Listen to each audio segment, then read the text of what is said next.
Muchas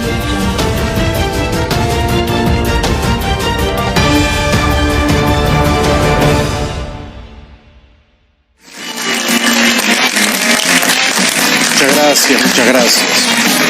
Muchas gracias a todos. Hola, hola, buenas noches. Bienvenidos al programa. Yo soy Jaime Bailey. Hoy voy a presentar un programa extraordinario. Va a estar dedicado completamente a recordar a Alan García, la vida exagerada, desmesurada del 2 veces presidente peruano, Alan García, que fue largamente mi enemigo, durante décadas mi enemigo. Luego nos reconciliamos y fuimos brevemente amigos, o quizás solo aliados. Pero nos perdonamos los agravios del pasado. Fui a visitarlo a la Casa de Gobierno cuando era presidente por segunda vez, vino a cenar a mi casa.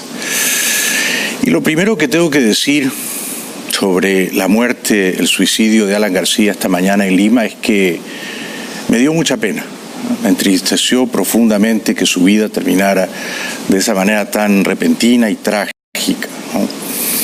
Que Dios se apiade de su alma y le conceda eterno descanso.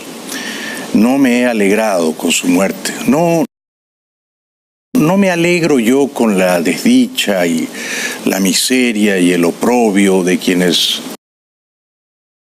en su día fueron mis enemigos. Soy una persona suficientemente feliz para no desearles a mis enemigos tamañas desventuras. Lo que ocurrió fue lo siguiente: en los últimos días se filtraron en la prensa peruana algunas pruebas bastante demoledoras contra Alan García. La empresa constructora brasileña Odebrecht, que sobornó a la clase política de toda América virtualmente, pagó millones de dólares a hombres de confianza de Alan García en su segundo gobierno, principalmente a su secretario personal, Luis Nava, millones de dólares. De modo que me parece que Alan García estaba derrotado, le habían hecho un jaque mate. Él, que supo sortear escollos verdaderamente imposibles de remontar, que no había pasado una sola noche en la cárcel, estaba en vísperas de ser conducido a un calabozo. Esta mañana muy temprano la policía se presentó en su casa con una orden de detención preliminar. Lo iban a detener solo 10 días preliminarmente, pero la percepción general era que de allí no salía libre fácilmente y que podía pasar el resto de su vida con un poco de mala suerte en la cárcel y morir en una mazmorra. Por eso se ha quitado la vida a Alan García. Él ha preferido el suicidio, que es, bien mirado, una forma de ejercer la libertad, de ejercer la voluntad humana hasta las últimas consecuencias, de gobernar el cuerpo y el espíritu hasta el final, aún autodestruyéndolo. Ha preferido eso a la indignidad, la humillación de ir a la cárcel. García, cuando la policía entró en su casa de Miraflores, pidió ir a su dormitorio para hacer una llamada telefónica a su abogado, sacó un arma de fuego y se pegó un tiro en la cabeza. Fue conducido en estado grave a un hospital de emergencias y allí falleció víctima de varios paros cardiorrespiratorios. El expresidente peruano Alan García es operado de urgencia por una herida de bala en la cabeza tras dispararse en su vivienda momentos antes de ser detenido este miércoles por la policía judicial en un caso vinculado al escándalo de Odebrecht. El hospital indicó que García, de 69 años, tiene una herida de bala en la cabeza y está siendo operado. En noviembre de 2018, García había solicitado asilo en la embajada uruguaya, alegando ser víctima de una persecución política después de que la justicia peruana le prohibiera salir del país, pero Montevideo rechazó su pedido. Alan García se había instalado en Madrid con su mujer, con su hijo Federico Dantón. Y en diciembre del año pasado la justicia peruana lo citó. Y él tal vez cometió el error, la precipitación de volar a Lima y presentarse en aquella comparecencia judicial. No sabía Alan que sus enemigos, sus detractores, sus odiadores, que se contaban por millares y todavía se cuentan por millares en el Perú, tenían una carta escondida sobre él, contra él.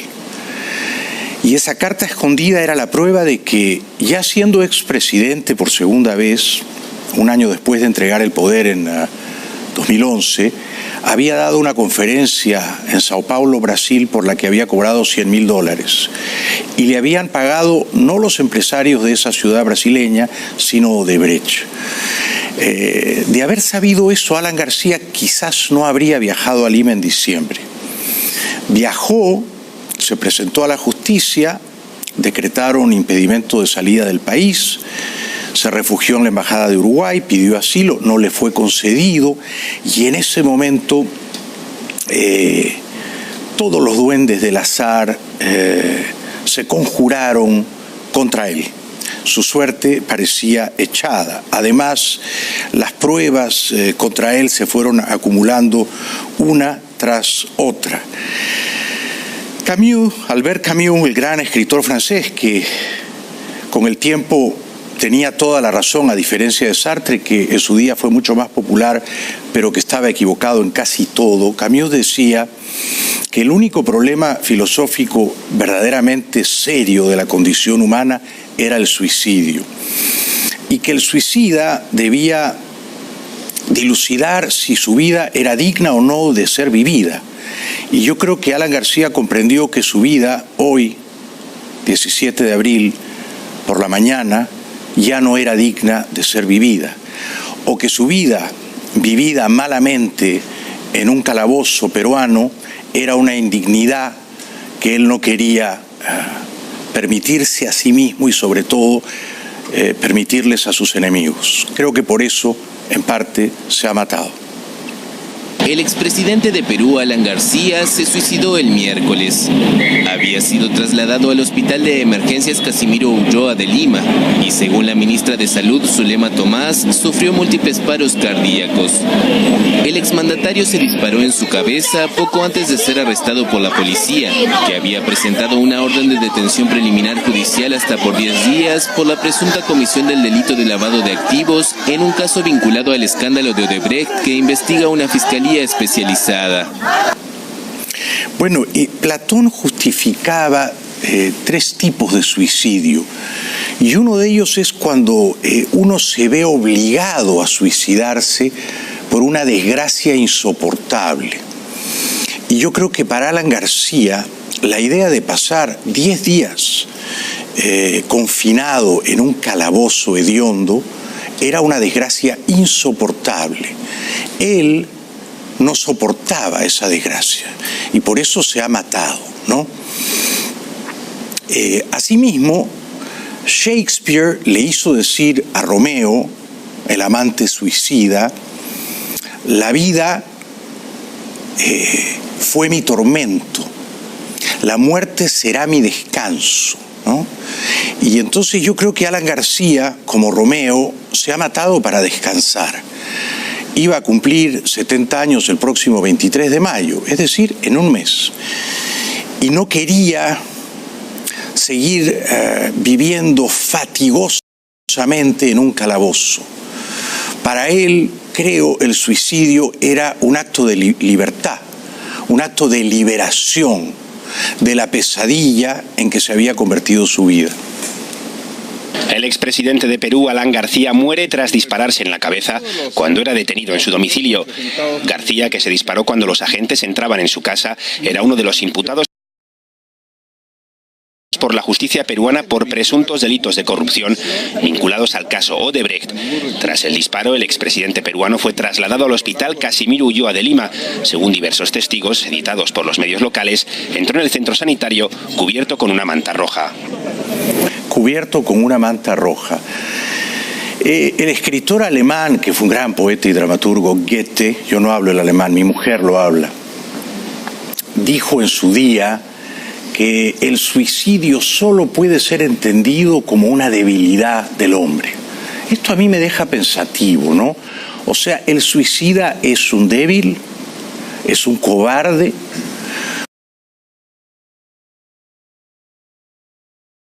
Mucha gente se ha precipitado a opinar que lo que hizo esta mañana Alan García fue un acto de cobardía, que careció de coraje para enfrentar a la justicia, que se escapó, huyó de la vida.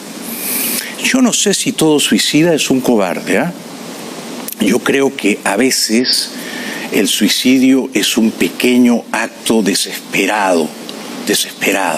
No digo de heroísmo, ¿no? Pero de humanidad. Te sabes derrotado, peor, te sabes destruido y la vida ya es intolerable, es invivible, es humanamente invivible y te tienes que ir. Suicidas fueron, ¿quiénes? Hemingway. Hemingway se pegó un tiro con 62 años, menor que Alan García. Nadie diría que Hemingway fue un cobarde. Suicida fue Van Gogh, se mató con un revólver a los 37 años. Nadie diría que el genial Van Gogh fue un cobarde, ¿verdad? Suicida fue Mishima, el novelista japonés, gay, que se hizo el harakiri. Y los japoneses siempre entendieron el harakiri, esa forma de suicidio, como un acto desesperado de nobleza, como una manera de redimirte de tu fracaso y de salvarte de una humillación y de abrazar la muerte con una cierta forma de honor. El expresidente peruano Alan García ha muerto este miércoles. Este fallecimiento ha ocurrido horas después de que García se hubiese disparado en la cabeza cuando las fuerzas de seguridad han acudido a su domicilio para detenerlo en relación con la trama de cobro de sobornos a cambio de contratos públicos que organiza la constructora brasileña Odebrecht en toda la región.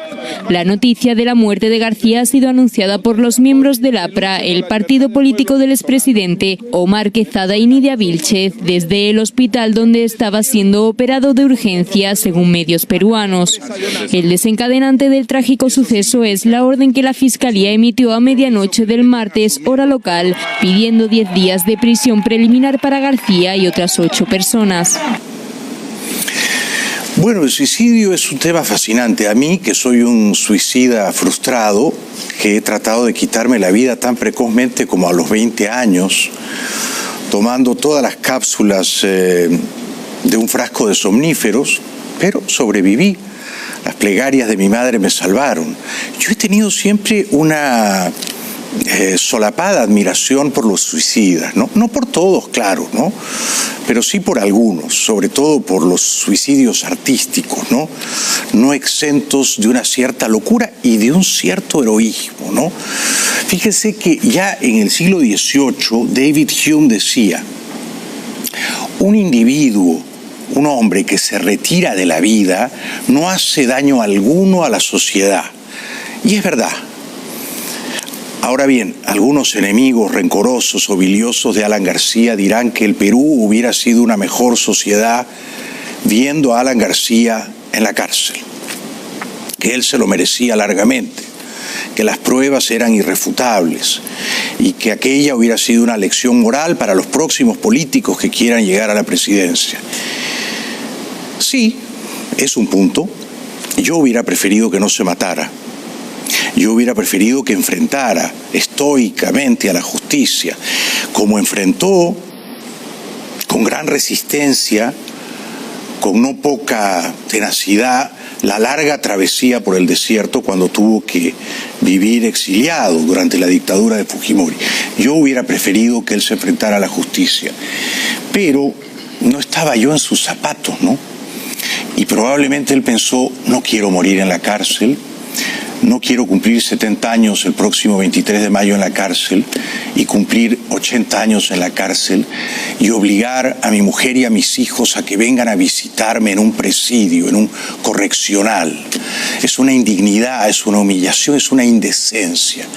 Quiero exonerarme a mí y quiero eximir a mi familia de ese viaje al infierno. Entonces hay que tener cierta compasión, creo, con el suicida. Alan García ha fallecido, lo ha puesto ya varios medios de comunicación en Perú y ha sido confirmado en este momento por el presidente de los peruanos, Martín Vizcarra. Consternado por el fallecimiento del expresidente Alan García, envío mis condolencias a sus familiares y a sus seres queridos. Se ha suicidado el presidente García antes de ser detenido. Woody Allen, genial, que todo lo hace humor, dijo una vez: yo no le temo a la muerte, solo que no me gustaría estar allí cuando me suceda.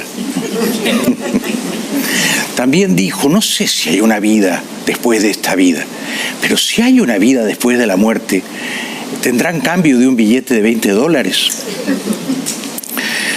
Alan García no está más entre nosotros. Más adelante yo voy a recordar mis desencuentros, mis peleas, mis largas enemistades públicas con él, y también mis reencuentros y nuestras reconciliaciones, la entrevista que me dio el año 2001 en El francotirador, un cierto insolente monólogo de humor que yo me permití en presencia de Alan García en una fiesta del Canal 2 en Lima, que él tuvo que soportar sonriendo, no sé si con ganas. Todo esto lo vamos a recordar juntos más adelante. No quiero dejar de decir que de todos los políticos peruanos que yo he conocido, y los he conocido a todos, por el derecho y por el revés, el lado A y el lado B, el más formidable y el más talentoso fue Alan García. No digo el más virtuoso, digo el animal político más formidable y talentoso que he conocido el Perú fue Alan García, que yo creo que estuvo a la altura del fundador de su partido, Aya de la Torre, pero que incluso lo superó. Aya nunca llegó al poder y Alan lo consiguió 2 veces. La policía se presentaron en su domicilio para hacerle extensiva una orden preliminar de detención. Debía estar 10 días en este lapso detenido para ser parte de una investigación que se lleva a cabo por actos de corrupción de la compañía Odebrecht. En ese momento, cuando fue esposado y lo iban a trasladar al automóvil, Alan García pidió ir a su dormitorio. Fue a su dormitorio, se escuchó un disparo y lo que se vio posteriormente es que Alan García se había disparado en la cabeza. Yo soy un suicida fracasado, lo he intentado 2 veces, pero creo que no lo intentaría una tercera vez porque tengo una hija de 8 años. También tengo 2 hijas de 25 y 23, pero ya son adultas. Y no podría yo infligirle ese daño a mi hija. Ahora ustedes pensarán, pero si estás en un calabozo en Lima, tu hija tendría que ir a visitarte. ¿Qué clase de vida le estarías imponiendo a ella? No sé. Cuando Allende se mató y comprendí su desgracia, y toda la izquierda del mundo lo glorificaba por haberse suicidado heroicamente, yo pensaba, pero tenía hijas, ¿no? Tenía hijas. ¿Cómo les hizo eso a sus hijas? Esto es una cuestión capital para mí. Pero Alan García prefirió matarse, aun si eso podía provocar angustias no menores entre sus numerosos hijos, ¿no? Angustias no menores. Ahora, Alan decía que era cristiano, que era incluso católico, ¿no? Profesaba la fe católica.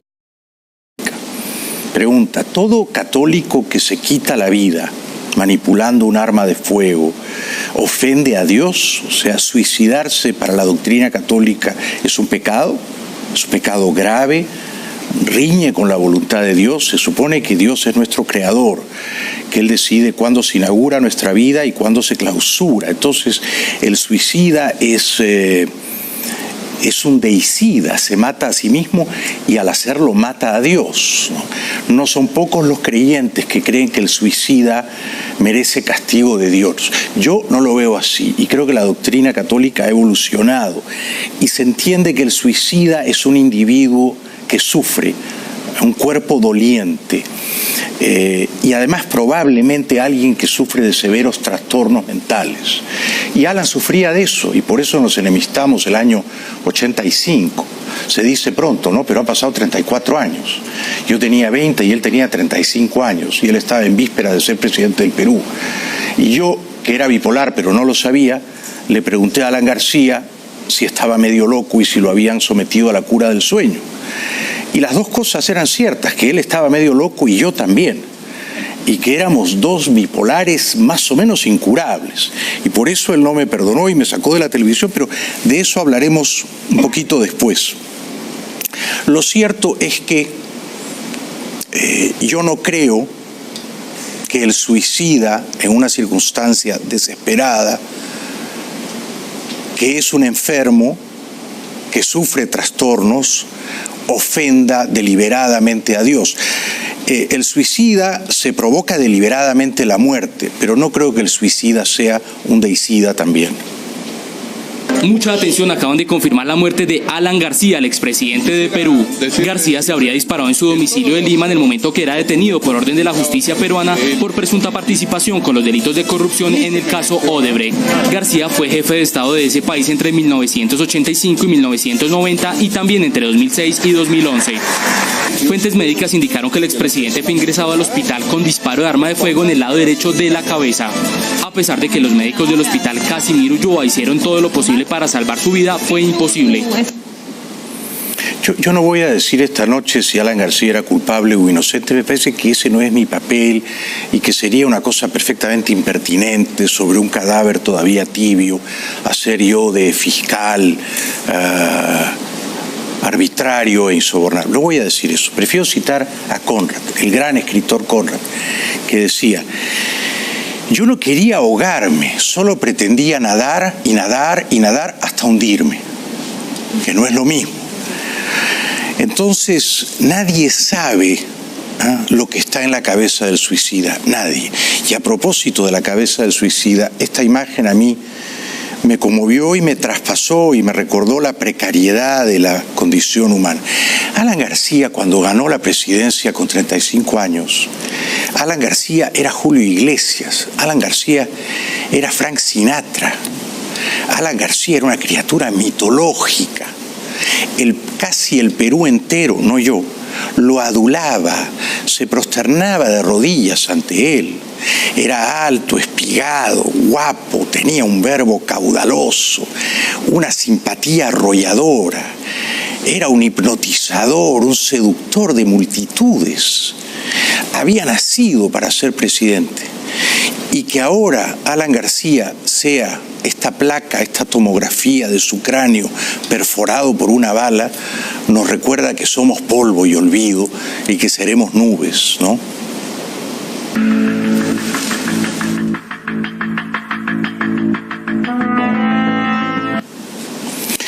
Regresamos después de la pausa en este programa extraordinario dedicado a la vida y los escándalos y las desmesuras de Alan García, 2 veces presidente constitucional del Perú, 10 años largos en el poder, no siempre ejerciéndolo de una manera moderada, prudente, a veces ejerciendo el poder de una manera inmoderada y abusiva, como por ejemplo cuando se cargó a todos los bancos privados del Perú hace poco más de 30 años, en 1987. Pero se redimió de ese primer gobierno misérrimo, catastrófico, en su segundo gobierno, que hechas las sumas y las restas, no fue malo, no fue malo.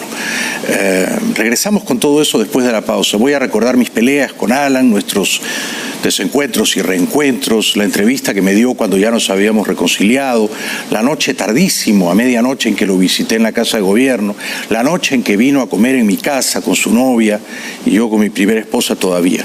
Regresamos con todo eso después de la pausa. Es una noche tremenda para mí.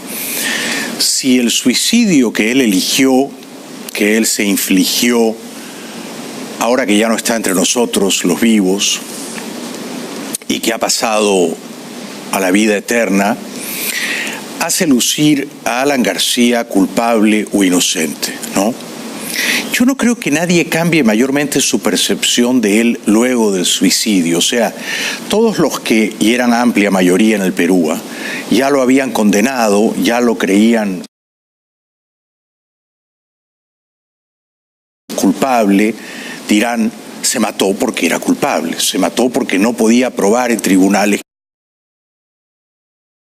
que era inocente, se mató porque estaba derrotado, porque sabía que las últimas pruebas lo habían acabado de hundir.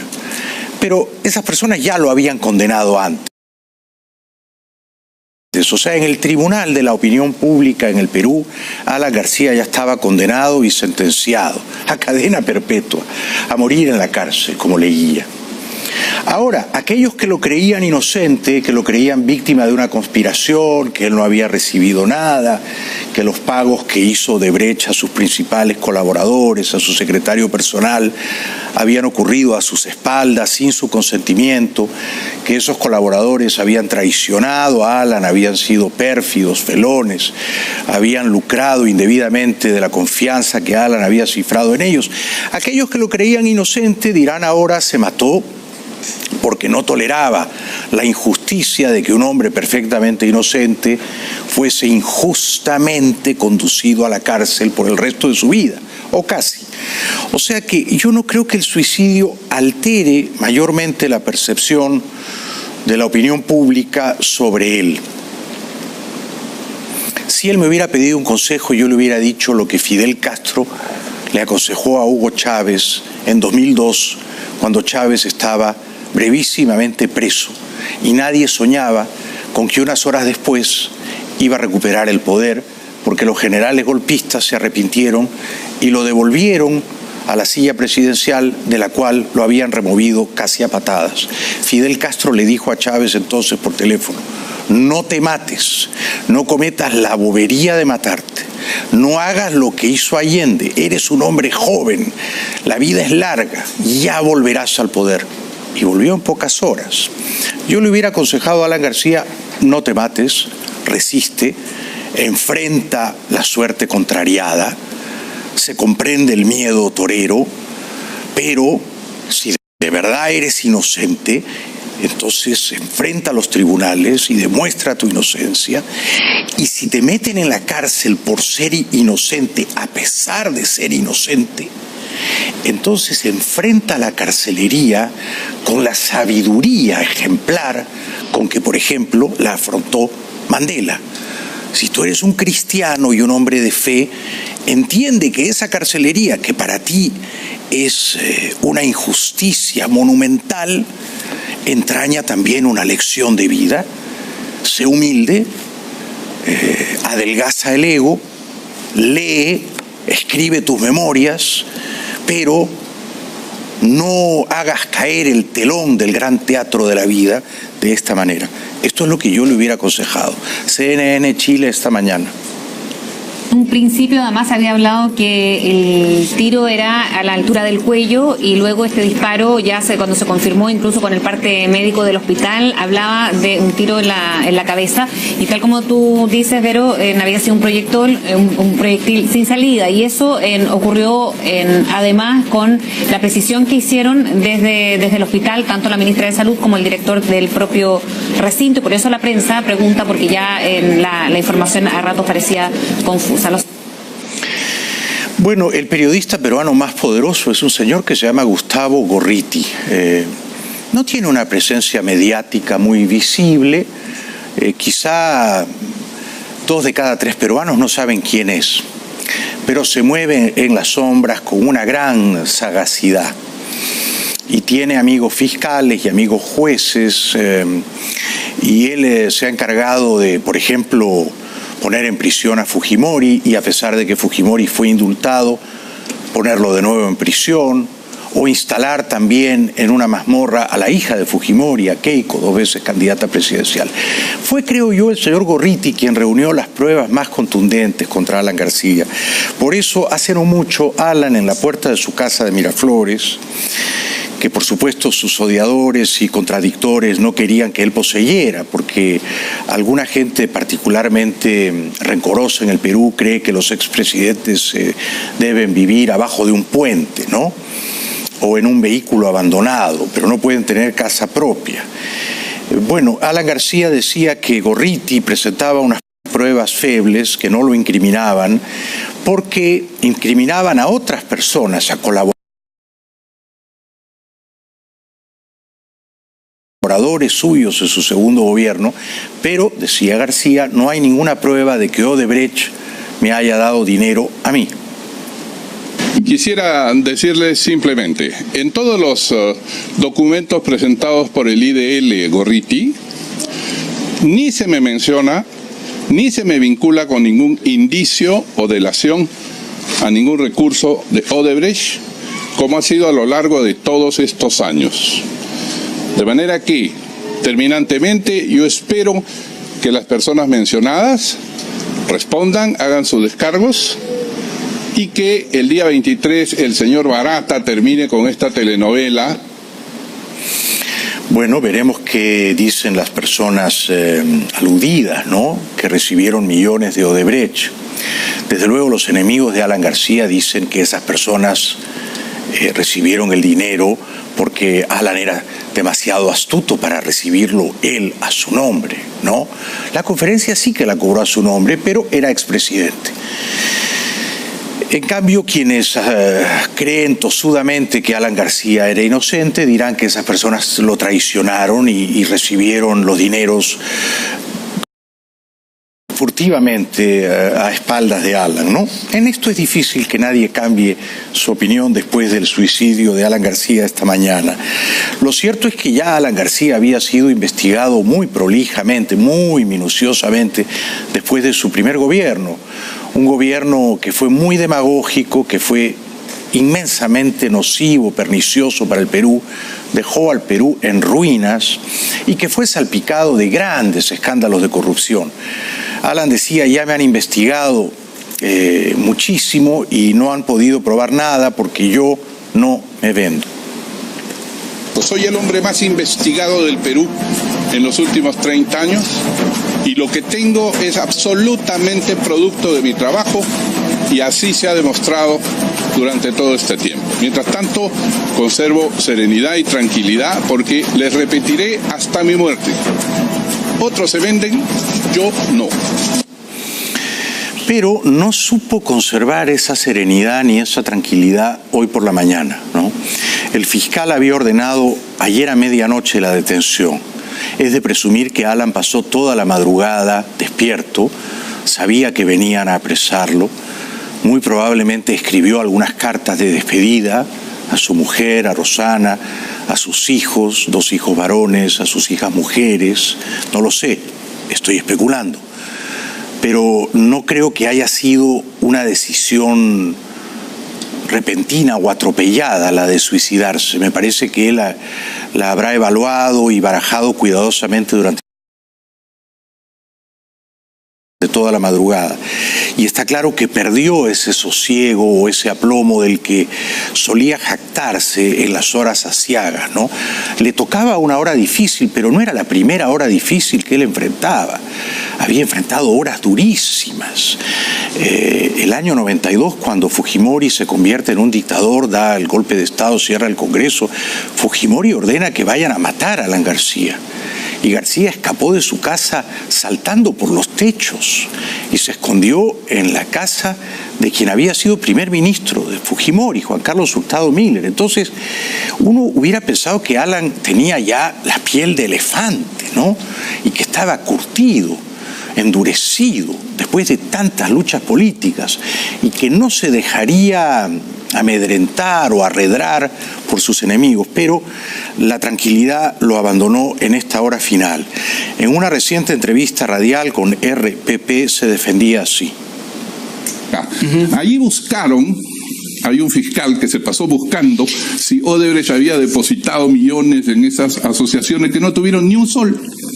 Es simplemente una idea, como si nos pusiéramos como usted y los señores de acuerdo en hacer Fundación por la Comunicación y luego no hacemos nada. También defendía la conferencia que dio un año después de dejar su segunda presidencia de Sao Paulo. Se demostró luego que no le habían pagado los empresarios de esa ciudad, sino de una manera enrevesada y enmascarando la verdad con un contrato levemente fraudulento, tramposo, Odebrecht. Era Odebrecht quien le había pagado $100.000 por esa conferencia. Y por supuesto los suspicaces y mal pensados dijeron, bueno, era una manera tardía de agradecerle, recompensarle todos los contratos que él en su segunda presidencia había concedido a esa constructora. Ya no, pero es muy simple. Lo que ha dicho Grillo, y le pido que lo lea nuevamente, es que ese dinero no era por ninguna obra, por ningún soborno, por ningún favor que hubiera hecho años antes el presidente, porque yo ya no era presidente, soy un privado que puede contratar con quien sea. Y así como ustedes invitaban a Barata a sus reuniones, porque sí lo invitaban, en esa época, el 2012, ¿quién hablaba mal de Odebrecht? A ver, pongámonos en la situación. El 2016 se descubren todos los problemas, pero hasta el 2012, Ipis, Gorriti y todos recibían dinero para sus premios periodísticos y para sus publicaciones del Poder Judicial. Y tenía toda la razón Alan García. O sea, el año en que él dio la conferencia que Odebrecht le pagó, no se sabía todavía. Se habría de saber unos años después que Marcelo Odebrecht, el dueño de la constructora, uno de los hombres más ricos de Brasil, había dado instrucciones para que esa empresa pagara sobornos a todos los políticos que debían autorizar obras públicas, entregar contratos en América, ¿no? Sobornos que casi llegaron a la friolera de $1.000 millones. Solamente el presidente peruano Toledo pidió 36 millones y se estima que le pagaron 20. Solamente el dictador venezolano Maduro pidió 50 millones y se sabe que le pagaron 35. De manera que si Odebrecht pagó sobornos a colaboradores de Alan García, en aquel momento nadie podía imaginar que la persona que te estaba entregando la coima te iba a delatar años más tarde para obtener ella una sentencia benévola, que es lo que ocurrió. Y también tenía razón Alan cuando decía a Barata lo invitaban a todas las reuniones. Yo lo invité a una reunión. Quiero decir, mi abogado lo invitó a una reunión en el Club Nacional, en el Señorial Club Nacional, en el centro de Lima. Nos reunimos con 10 o 12 de los más poderosos empresarios de Lima. Yo en ese momento todavía jugaba con la idea de ser candidato presidencial. Y Barata asistió y Barata nos ofreció financiarnos la campaña. $1 millón para comenzar. Si yo hubiera recibido ese $1 millón, estaría en la cárcel.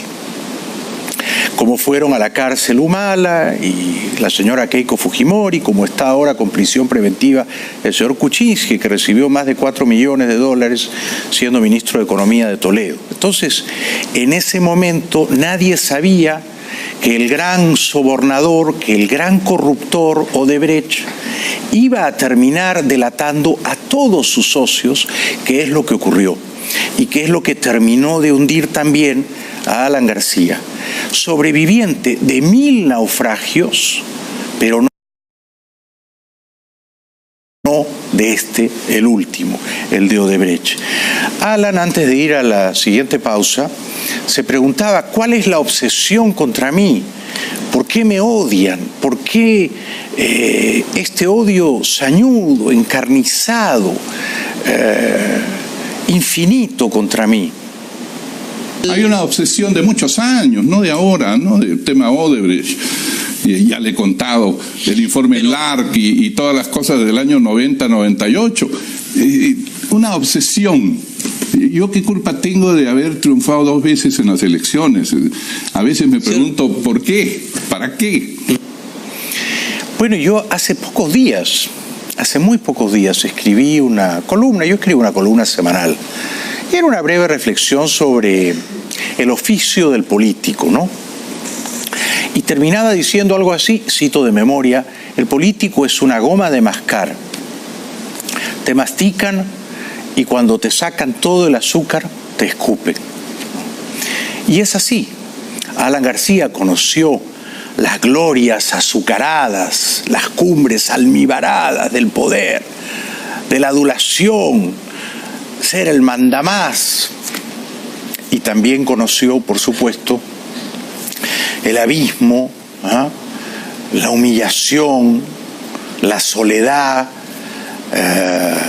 del poderoso que cae en desgracia, que se queda sin azúcar y que es escupido, expectorado como una goma de mascar, como un chicle, por quienes antes lo masticaban tan gustosamente. Regresamos después de la pausa. Gracias. Bueno, bienvenidos de vuelta al programa. Estamos recordando a Alan García, 2 veces presidente constitucional peruano, se ha suicidado esta mañana, no quiso ir a la cárcel. El año 2001, o sea, hace 18 años, Alan García, que era candidato presidencial y que habría de perder en la segunda vuelta con Toledo, me concedió la única entrevista larga en el francotirador que me dio en su larga vida. Es verdad que muchos años atrás, el año 85, yo le había hecho una pregunta, pero no fue una entrevista cara a cara porque fue una entrevista vía satélite. Y yo le pregunté si él había tenido problemas de salud mental, trastornos de salud mental, si le habían hecho la cura del sueño, todo lo cual era verdad. Pero él lo negó y dijo que era un golpe bajo y me sacó de la televisión. Tan pronto como se juramentó presidente del Perú, habló con el dueño del canal en el que yo trabajaba y le dijo a Bailey, lo sacas. Y el dueño me llamó y me dijo, mira, no te quiero despedir, pero a partir de ahora solo puedes hablar de política internacional. Yo le dije, Genaro, eso no puede ocurrir. Genaro ya está muerto también, que paz descanse. Y yo no puedo salir hablando solo de política internacional, no puedo aceptar esa censura, renuncio. Y estuve 5 años largos, los 5 años que duró el primer gobierno de Alan fuera de la televisión y casi fuera del Perú. Me fui a hacer televisión al extranjero. En cierto modo me hicieron un favor porque inauguré mi carrera de televisión fuera del Perú. Dicho esto, el año 2001 Alan García y yo nos reconciliamos. Y él vino a mi programa, El Francotirador, y comenzó así.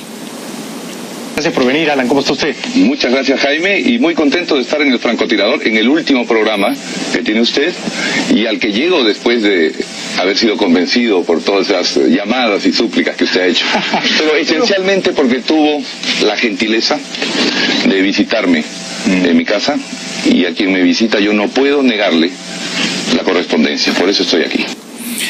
Y luego le recordé aquella pregunta impertinente, pero creo yo que oportuna. El tiempo demostró que la pregunta no carecía de asidero. La pregunta que le hice cuando él estaba a punto de ganar abrumadoramente por un aluvión la primera presidencia que ejerció, allá por abril del 85. Le dije, doctor García, ¿alguna vez ha sido usted sometido a un tratamiento psiquiátrico o a una cura del sueño? Usted no me quiso responder entonces. Usted se enojó conmigo y dijo que la pregunta era un golpe bajo, en lo que yo no estuve ni estoy de acuerdo. ¿La puede responder hoy, 16 años más tarde? Sí, Dios ha querido que me la preguntara en víspera de una victoria. Y se la respondo, espero, en vísperas de otra. No, jamás he tenido un tratamiento psiquiátrico. Pero yo no le creí del todo. Maníaco depresivo. ¿Usted rechaza eso? No, yo no tengo manía depresiva. Puedo decirle absolutamente, certeramente. Pero tiene la manía... Alguien me bautizó como caballo loco, lo cual reforzaba, subrayaba esa característica psicológica. Pero puedo decirle que dentro de los parámetros yo me considero cuerdo, sé reprimir cualquier esfuerzo de saltar al cuello sobre mi oponente. Pero qué lástima que no supo reprimir ese instinto cuando saltó sobre mi cuello y me sacó usted de la televisión. Bueno, por algo me dicen el niño terrible. Y luego se lo enrostré en su cara desnuda, aunque él lo negó, pero la verdad es que sí hizo un par de llamadas telefónicas para que me penalizaran por la insolencia de haberle cuestionado la salud mental el año 85. ¿Usted nunca pidió que me sacaran de la televisión? Jamás, Jaime, jamás, por una pregunta. ¿Cómo voy a pedir que saque a un periodista joven? Pero usted no me quería ver en televisión, doctor García. Si usted me veía en televisión, cambiaba de canal, Miguel Ángel. ¿Y cómo lo sabe? Interpreto, leo, adivino su pensamiento. ¿Sí? ¿O alguien se lo ha contado? Tengo que preguntar en mi casa qué hacía usted por ahí. Era muy orgulloso, claro, tenía buenas razones para ser orgulloso. Es decir, era supremamente inteligente, ¿no? Yo sé reconocer el talento y la inteligencia. Yo no estoy hablando acá de virtudes morales, pero Alan García era un animal político de una inteligencia superior. No por eso yo me dejaba empequeñecer, ¿eh? Y entonces le pregunté si estaba loco, un poquito loco. ¿Hay alguna gente, amiga mía, que no tiene nada personal contra usted, créame, que dice: yo no sé por quién votar, porque no sé si votar por un maníaco depresivo que lo fue o lo sigue siendo, o por un mitómano compulsivo. ¿Qué hacemos, doctor García? Déles usted la solución. Voten por una persona que, aparte de no ser maníaco depresivo, sabe reconocer sus errores, sabe aprender de ellos y sabe garantizar que el tiempo pasado no puede repetirse, porque entiende que el mundo cambia. Y entonces luego me armé de valor y le pregunté esto. ¿Está usted loco, Alan? Estoy loco por el Perú. Si usted quiere, 10 años de locura he tenido por volver a mi tierra, y lo que más agradezco a Dios y al tiempo es haber logrado estar en mi tierra otra vez. Pero hay que estar un poco loco para querer ser presidente del Perú, después además de la experiencia terrible y catastrófica que usted tuvo en su primer gobierno. Y después de la rica experiencia que he adquirido por ese gobierno, que también tuvo acierto, Jaime, sea usted objetivo, pero sí, alguna gente me ha dicho, parecen un par de locos peleándose por ser el piloto del Titanic que está al lado.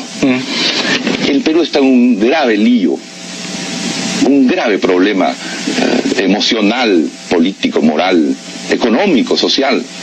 Yo quiero ayudar a sacar de ese problema al Perú.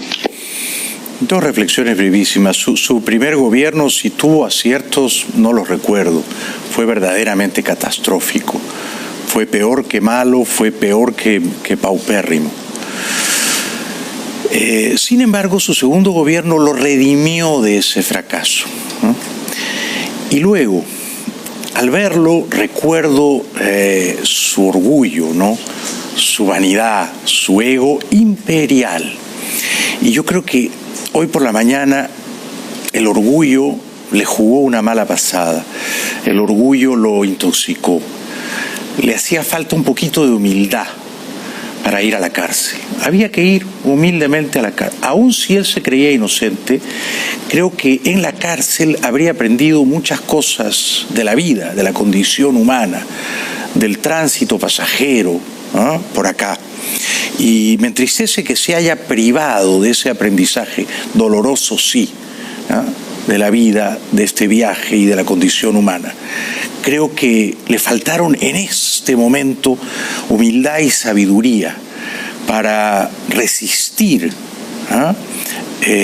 todo aquello que él veía como una conspiración injusta contra él. Regresamos con otros momentos notables de aquella entrevista hace 18 años ya, la única larga que me concedió Alan, el francotirador. Ya volvemos. Bienvenidos de vuelta al programa. Bueno, a veces las mejores cosas pasan aquí durante las pausas, porque el público y yo tenemos unas conversaciones clandestinas. Estoy recordando la única entrevista larga que le hice al expresidente peruano Alan García, que desgraciadamente se ha quitado la vida esta mañana. A mí me ha entristecido mucho la noticia de su suicidio. No me ha alegrado y no me contenta saberlo muerto de esa manera, ¿no? En aquella entrevista yo cuestioné que los 8 años largos, o casi 9, que Alan García vivió en París, protegido por los Mitterrand, él se hubiera comprado un piso de lujo y él hubiera enviado a sus hijos a una escuela privada bastante cara. Esto me lo habían contado mis amigos en París. ¿Sus hijos fueron siempre a la escuela pública en París? En una época fueron a un colegio privado, pero en Francia... ¿Es verdad que ese colegio privado era el Gerson? No, el colegio de Gerson, oui. Gerson. Ese es un colegio que estaba a la rue 300 metros, la calle de la Pompa. No se burle usted de mi francés, ¿eh? Por favor. No, yo de usted no me burlo, Jaime. No es recíproco eso, Alan. Sí, yo me he dado cuenta. Porque tengo que hacer honor a mí. Pero me gustan las personalidades lúdicas, las personalidades juguetonas. Bueno, también cuestioné cómo había obtenido el dinero para dar la cuota inicial de su piso de lujo. No se ha entendido bien de dónde salieron esos $100.000 para la cuota inicial. Jorge del Castillo dijo, fue una colecta, donaciones de amigos. Usted dijo la otra noche en 24 horas, yo puse 60.000 e hice unos préstamos por 40.000. Exactamente de dónde salieron esos $100.000. Sí, yo en ese momento tenía $60.000. Y ¿Producto de unos ahorros? Producto de mi trabajo. Porque usted y yo he trabajado en 20 cosas. Ser expresidente le abre a uno muchas puertas. Y le pregunté cuál era el sueldo del presidente del Perú, un cargo que él quería ocupar por segunda vez. No parecía tenerlo muy claro. Si usted gana la elección y se convierte en el presidente legítimo y constitucional del Perú, al que nadie le va a regatear, en fin, su legitimidad, ¿cuánto va a ganar? ¿Cuál es el sueldo del presidente? Honestamente no sé qué gana el presidente en este momento, qué gana el doctor Paniagua. No, Fujimori... Pero dijo... Paniagua gana como congresista $5.000. Entonces gana un poco más que 5.000, Jaime. ¿Ah, sí? En conjunto ganan $10.000. Claro, 10.000. Por eso he dicho que hay que cortarles el sueldo a la mitad. 5.000 ya es suficiente. Pero yo tengo una preocupación por usted, aunque no me crea. Es decir, si gana la presidencia... no le creo nada. Si gana usted la presidencia, no le va a alcanzar para pagar la hipoteca al banco francés. Los $2.000, ¿cómo no? Si gano la presidencia, tengo que vivir acá. Y esa casa se alquila y se paga sola. Sí. Pero cuando la ganó, 5 años después, afortunadamente en 2006, porque salvó al Perú de la presidencia chavista de Humala, que en aquel momento era desaforadamente chavista, no alquiló la casa de París, no la alquiló. Bueno, también le pregunté si en su primer gobierno se había robado y su respuesta fue llamativa. ¿En su gobierno, Alan, se robó? ¿Está dispuesto a admitir eso? En todos los gobiernos se roba. Esto es lo dramático. En todos los gobiernos se roba. Usted elige personas, pero no está en el alma. Solo Dios está en el alma de una persona. Entonces usted cree en una persona, de pronto lo traiciona. ¿Y qué hace? No se enfade conmigo, pero hay mucha gente, o hay alguna gente que cree que usted también robó. No, Jaime, ahí hay un problema de percepción. El que creó toda esa leyenda fueron adversarios políticos, pero además montesinos. La política, en efecto, es un juego en el que prevalecen las percepciones sobre las realidades, ¿no? Prevalece la interpretación antes que el hecho. Por eso yo me he preguntado esta mañana cómo va a interpretar la gente el hecho de su suicidio. ¿Se escapa, fuga, huye de la justicia, o él siempre gobernó su vida y la gobierna hasta el final? Y él a sus enemigos les dice, no, yo no los voy a dignificar con la cárcel, no les voy a procurar esa alegría que no merecen. Aquí mando yo, este cuerpo lo gobierno yo y yo decido cuándo se termina la obra de teatro, ¿no? Bueno, también le pregunté, y esta pregunta resultó a la luz de los hechos más recientes de Odebrecht, premonitoria, si alguna vez habían tratado de sobornarlo.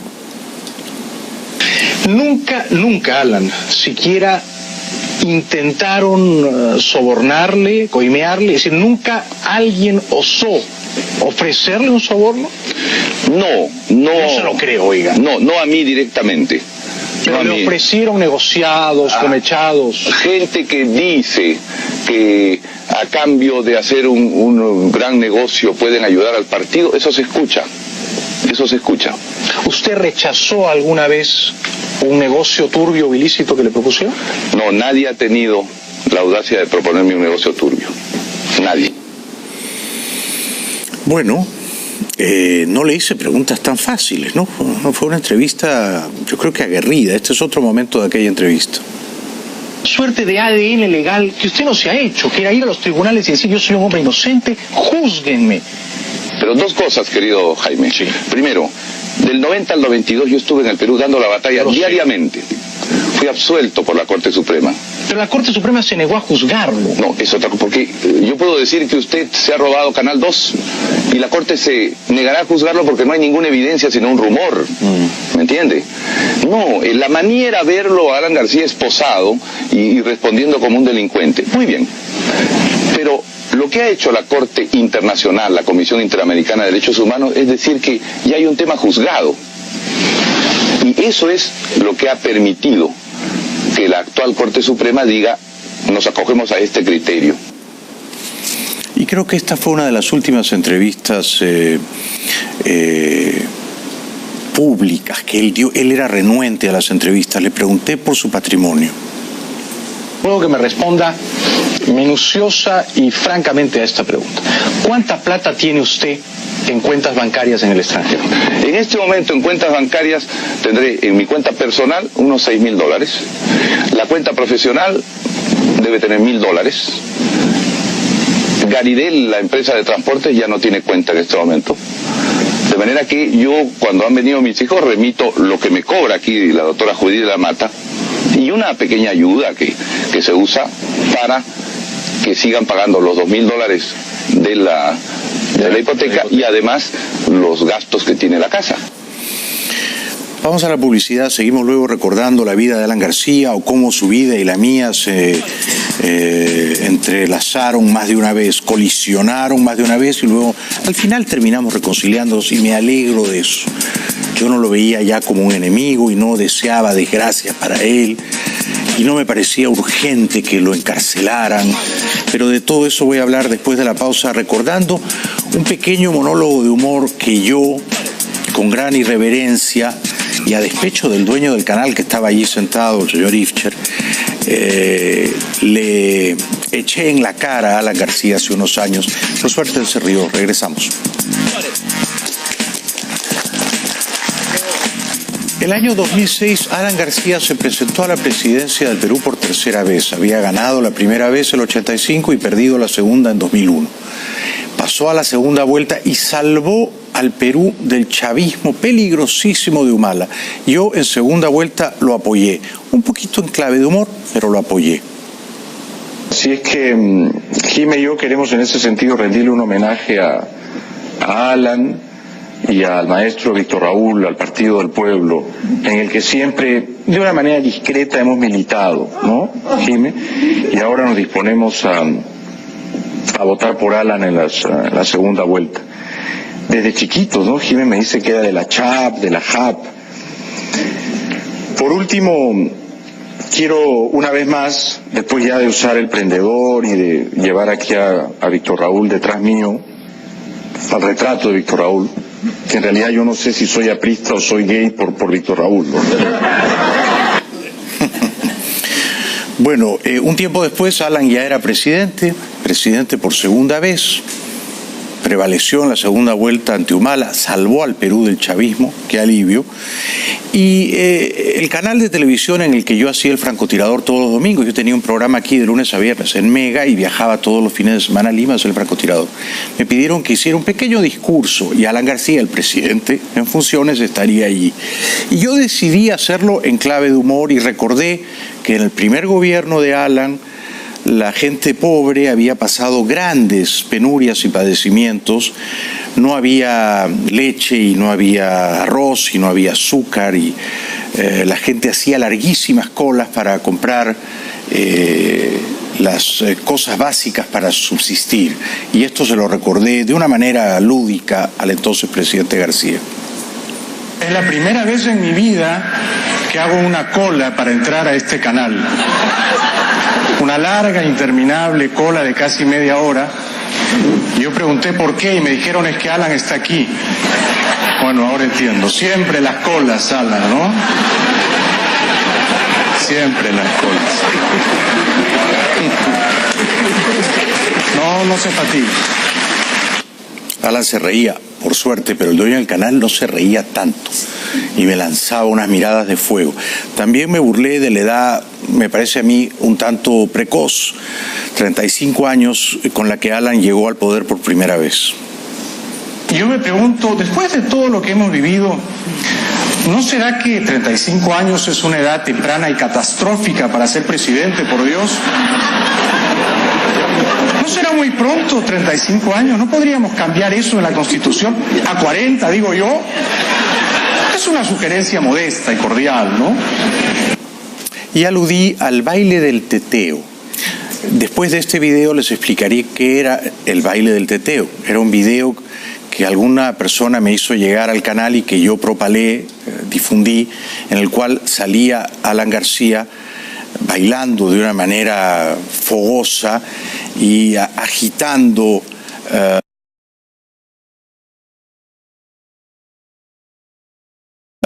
las glándulas, las ubres mamarias con enorme jactancia, pero primero la broma y luego el baile. Solo pido que Alan me enseñe a bailar el teteo.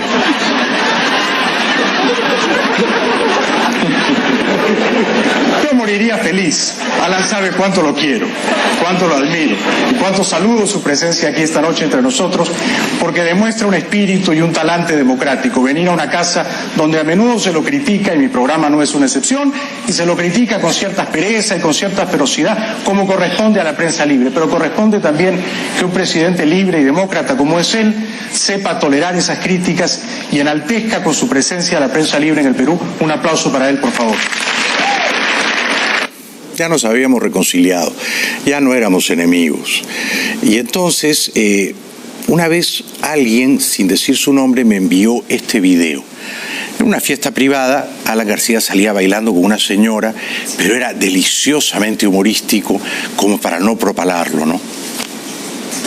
Si yo digo Alan y muestro esto, ¿qué significa? Ahí está.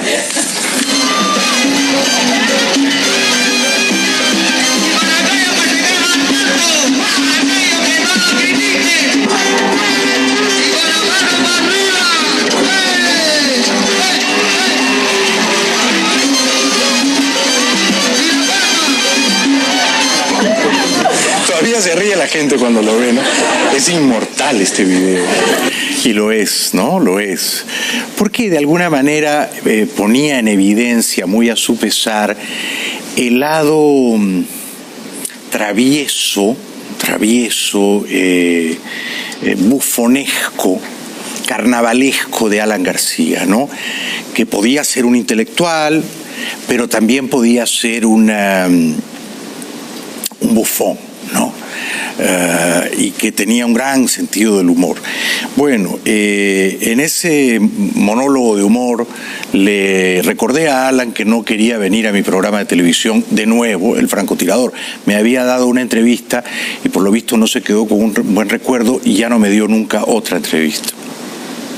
Y antes de mostrar el videoclip que debo presentar, quiero recordarle al presidente, con el afecto que él conoce de mí y que no ha sabido corresponder todavía, que hay una promesa empeñada para visitar el set de un programa de este canal. No hay ningún interés particular en recordarle esa promesa, pero sería lindo tener un encuentro, conversar, cambiar opiniones, que responda algunas preguntas.